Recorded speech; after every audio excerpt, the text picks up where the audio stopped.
Welcome to the Tech Egg. Don't get scrambled. Enjoy the video. You must act as administrator, sign into an admin account, and open an elevated command prompt. Once done, locate the program executable path and copy the exact blocked error message so you can match policy keys. Make a quick system restore point or export the registry key you will change to undo mistakes.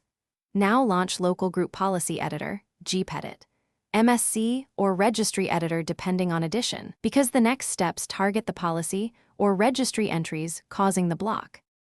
You will modify the rule that blocks the executable. If gpedit, MSC is available, open Software Restriction Policies or App Locker, find the rule by path, hash, or publisher, and change it to allow or delete the denying rule. If on Home, open Registry Editor and navigate to the policy keys under HKLM or HKCU where Software Restriction Policies live, then remove or adjust the exact value blocking that path.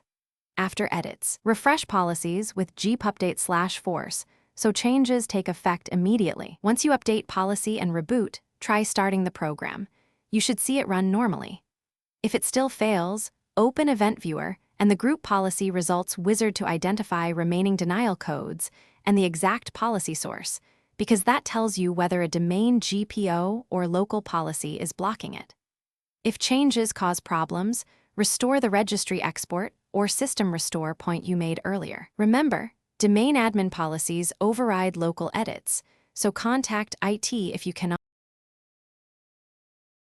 Thanks for watching. Consider subscribing if I helped unscramble your problems.